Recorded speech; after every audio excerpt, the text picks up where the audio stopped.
갈라디아서 1장 6절로 10절의 말씀을 가지고 신앙에도 개혁이 필요합니다 라는 제목으로 이 시간 말씀을 나누고자 합니다.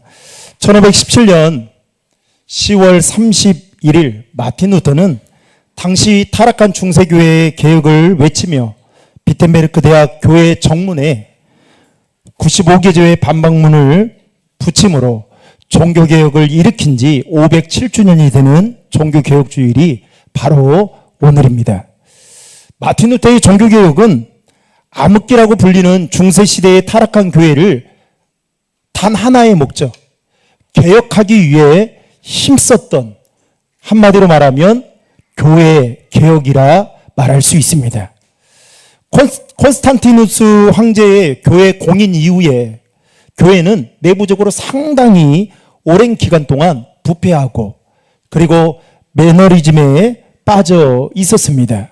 그러다 보니까 교회가 교회로서의 기능과 사명을 다하지 못하고 심지어 사회에서도 선한 영향력을 발휘하지 못하는 그런 교회의 아름다운 모습이 보이지 않았던 것입니다.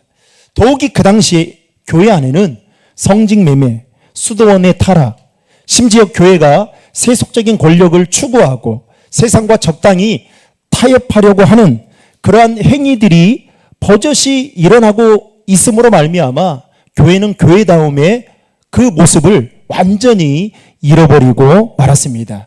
한마디로 맛을 잃어버린 교회와 같다라는 것이죠. 그래서 우리는 중세시대를 암흑기다라고 부르는 겁니다. 이 암흑기라고 가장 불렀던 가장 큰 이유는 교회의 안정을 원하는 일부 성직자들이 힘 있는 왕들과 결탁하여 세속적으로 타락하는 일들이 많았기 때문입니다.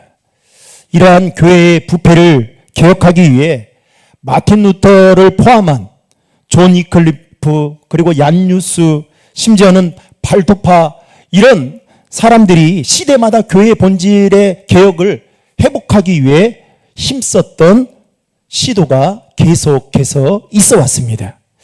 여러분, 개혁이라는 말은 한자로 개혁이라는 말은 쉽게 말하면 새롭게 뜯어 고친다라는 뜻입니다.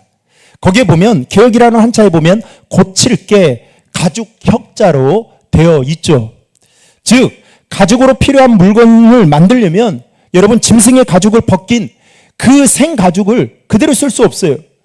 두들기고 펴는 수많은 공정과 긴 과정이 필요해야 쓸 수 있는 것처럼 여러분 개혁이라고 하는 것은 우리의 잘못된 것이나 굳어진 것을 두들기고 바꾸어가는 긴 과정과 수고가 반드시 뒤따라야 되기 때문에 개혁이라고 하는 것은 결코 쉽지 않은 일인 것 같습니다.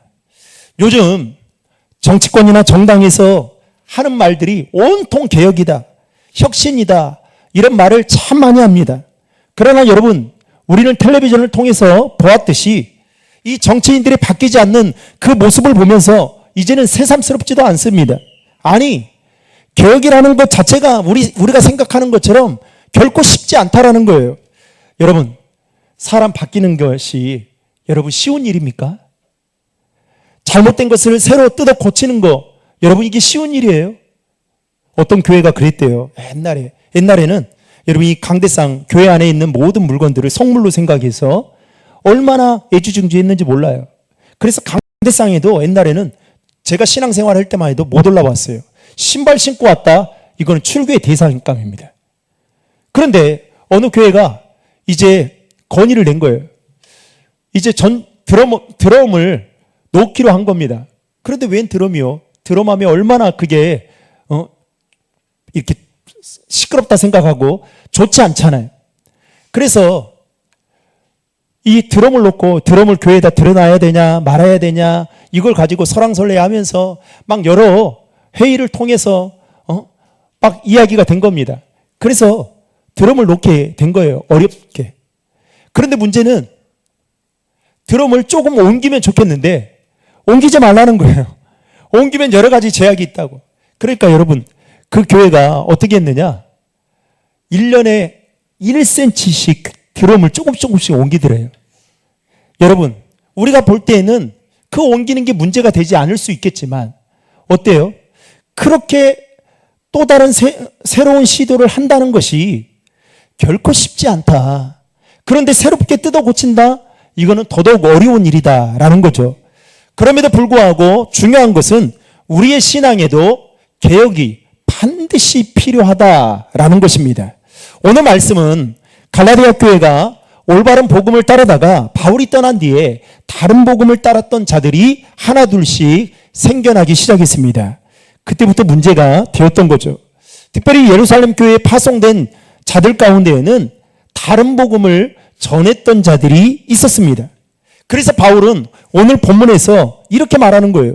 너희를 교란하여 그리스도의 복음을 변하게 하려는 소위 율법주의자들, 즉 다른 복음을 전하는 이 율법주의자들을 너희들이 따르는 것에 대해 나는 이상하게 여긴다 라고 말하면서 그들이야말로 그리스도의 복음을 변질시키는 자들이다 라고 7절에 말씀하고 있습니다. 7절 말씀을 다 함께 읽겠습니다.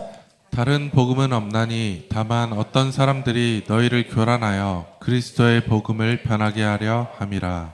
아멘. 여러분, 다른 복음이 무엇일까요? 오직 믿음으로 구원받는다는 이 복음이 예수를 믿어도 율법은 지켜야 되고 할례를 받아야만 구원받을 수 있다라는 이 복음으로 다른 복음을 전하는 자들이 있었다라는 겁니다.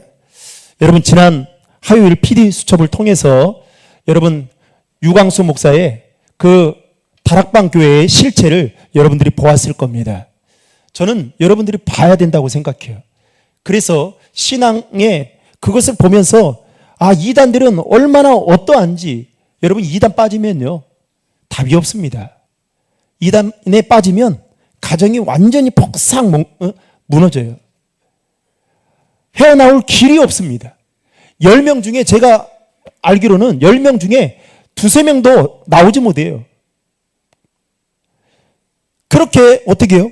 오직 믿음으로 구원받는다라는 이 복음이 이 소위 율법주의자들로 인해서 율법을 지켜야 되고 할례를 받아야만 구원받을 수 있다라는 아주 이상한 말로 갈라디아 교회 성도들을 유혹하고 있었다라는 겁니다. 이 사실을 바울은 간파하고 있었던 겁니다. 그래서 인간이 구원받을 수 있을 만한 다른 복음은 절대 없을 뿐만 아니라 구원이라는 것은 오직 믿음을 통해서만 받는 것이지 우리의 행위를 통해서 받는 것은 아니다라는 것을 바울은 계속해서 말씀하고 있는 겁니다. 여러분, 오늘날 우리나라의 대표적인 이단들, 제가 우리 뒤편에도 보면 이단들에 대해서 이단들이 어떻게 접근하고 또 이단들이 어떻게 있는지에 대해서 소개하고 있는데 정말 이단들이 많아요. 신천지를 비롯해서 기독교 복음 선교회인 JMS, 구원파, 여호와 증인, 어제도 우리 재훈자매 결혼식 하는 그 관악구에 가니까 여러분 건물을 가지고 있는 이단 봤죠? 하나님의 교회 안사온 증인, 그리고 통일교, 세계복음화 전도협회 다락방교회, 만민중앙교회, 성락교회, 이 대표적인 한국교회에서 인정하는 이단들입니다. 그런데 이 이단들은 공통점이 하나 있어요. 복음을 아주 그럴싸하게 포장을 해서 다른 사람들에게 전하고 있다라는 겁니다. 그래서 수많은 사람들의 영혼을 낚아채고 미혹하고 있다라는 겁니다. 더 심각한 것은 여러분 소위 건전하다라고 말하는 교회조차도 이단은 아니지만 여러분 기복주의, 인본주의, 물질 만능주의에 사로잡혀 거기에 온통 말씀이 맞춰져 있고 그래서 성도들의 신앙을 병들게 만들고 있다라는 것입니다.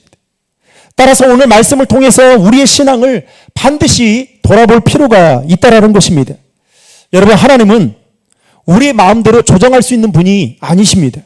마치 버튼만 누르면 하나님께서 내가 원하는 것을 내어주시는 자동응답기처럼 생각해서는 안 된다는 겁니다. 이런 생각이 있는 자들은 대부분 기복주의 신앙에 빠져 있습니다. 또 우리 안에 하나님과의 관계보다 사람과의 관계를 중요시 여기는 인본주의적인 신앙을 가지고 있는 사람들이 있습니다.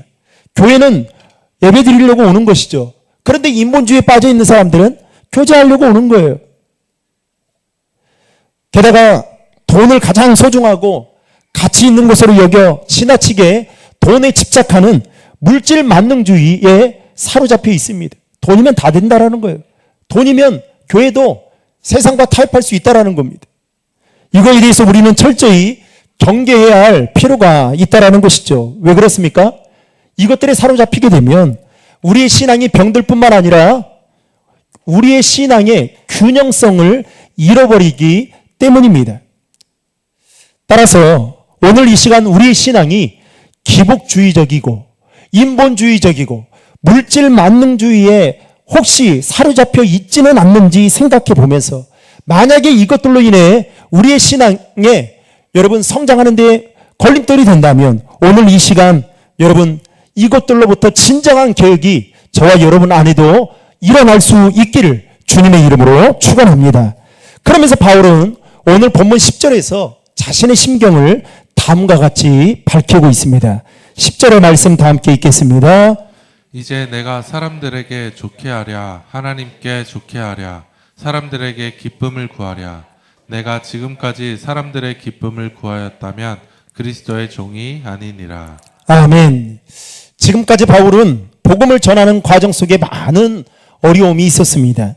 로마의 박해, 유대교의 핍박과 같은 외부로부터 오는 고난이 있었고 또 교회 내부로부터 오는 즉 율법주의자들로부터 바리새인이나 서기관 종교 지도자들로부터 공격당하는 그 일이 그의 삶에 있었습니다.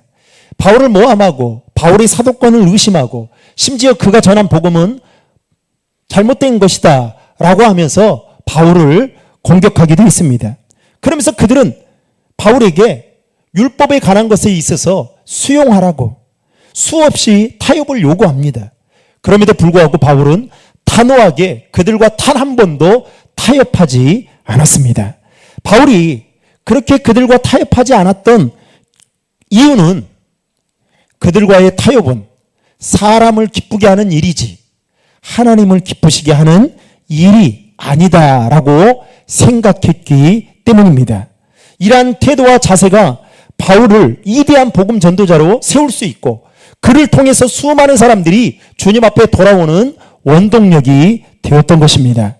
여러분 우리 한국교회는 한국교회 역사 가운데 부끄럽고 가슴 아픈 사건이 있습니다. 일제강점기 때 일본은 기독교인들에게 말로 할 수 없는 핍박과 고문을 가했습니다.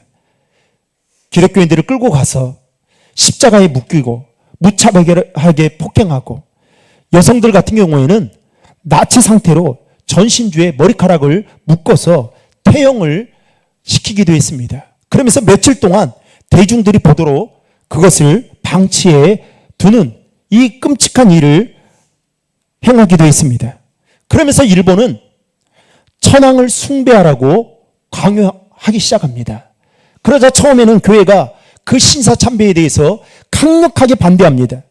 그런데 문제는 시간이 지나면서 그 강요와 압박이 심해지니까 그 의지가 점점 약해지기 시작하면서 결국에는 교회 역사 가운데 1938년 2월 9일 평북노예에서 탄압과 압박에 굴복해서 신사참배는 국가의 의식이므로 참배를 허용해도 된다라는 결의를 하면서 교회가 신사참배를 허용하는 잘못된 선택을 하고 말았습니다.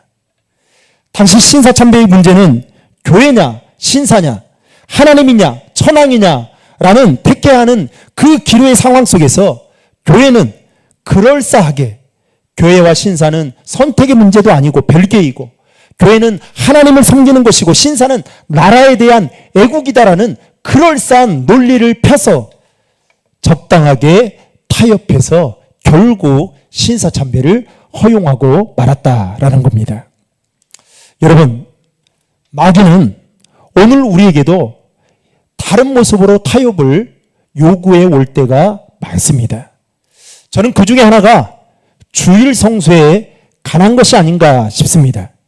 그동안 우리는 주일 성수는 어떻게 생각해 봤어요? 정한 시간과 정한 날에 나를 기억하고 정한 장소에 와서 그리고 주님의 날이라고 믿음으로 인정하는 사람들이 예배당에 와서 예배를 드리는 그 날을 우리는 주일로 여겨왔습니다. 그런데 코로나가 터지고 난 이후에 그 오프라인 예배가 중단이 되면서 부득불 교회마다 온라인 예배를 드려야 되는 상황을 맞이하게 된 거죠.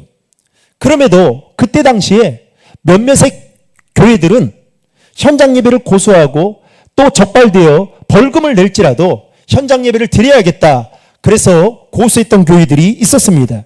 그런데 저희 교회도 그러한 모습들이 덕스럽지 않다라고 생각이 되어서 온라인 예배를 드리도록 그렇게 허용을 하고 또 그렇게 예배를 드려왔습니다. 그런데 문제는 온라인 예배를 드리다 보니 그 편리함을 맛보게 된 겁니다. 예배를 드리려면 예전에는 무조건 교회에 나와야 됐어요. 그리고 그 시간에 나와야만 됐습니다. 그러지 않으면 예배를 드릴 수가 없습니다.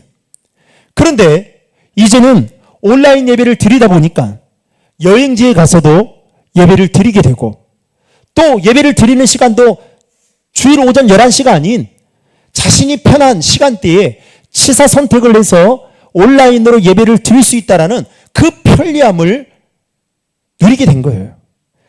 저는 여기에서 이렇게 사도 바울이 갈라디아 교인들에게 질문했던 것처럼 이렇게 질문해 보고 싶습니다. 과연 그렇게 예배를 드리는 것이 주님 보시기에 기뻐하는 일일까요? 어쩌면 예배야말로 하나님의 자녀인 우리들이 타협하지 않고 힘써 주님 오시는 그날까지 지켜야 되는 일이 아닌가 싶습니다. 말씀을 맺겠습니다. 사랑하는 성도 여러분, 507주년을 맞이하는 종교개혁 기념주의를 맞아 우리의 신앙에도 개혁이 필요한지는 다시 한번 돌아봐야 됩니다. 과연 하나님께서 보실 때에 우리의 신앙은 어떤지, 우리도 모르는 사이에 다른 복음이 우리 안에 스며들어와 혹시 다른 복음을 따르고 있는 건 아닌지, 그래서 우리도 모르는 사이에 다른 복음과 타협하며 적당하게 신앙생활하고 있는 건 아닌지 돌아볼 수 있기를 바랍니다. 바라기는 저와 여러분의 신앙이 날마다 주 안에서 개혁되어 주님을 기쁘시게 하는 거룩한 주의 백성들이 될 수 있기를 주님의 이름으로 축원합니다.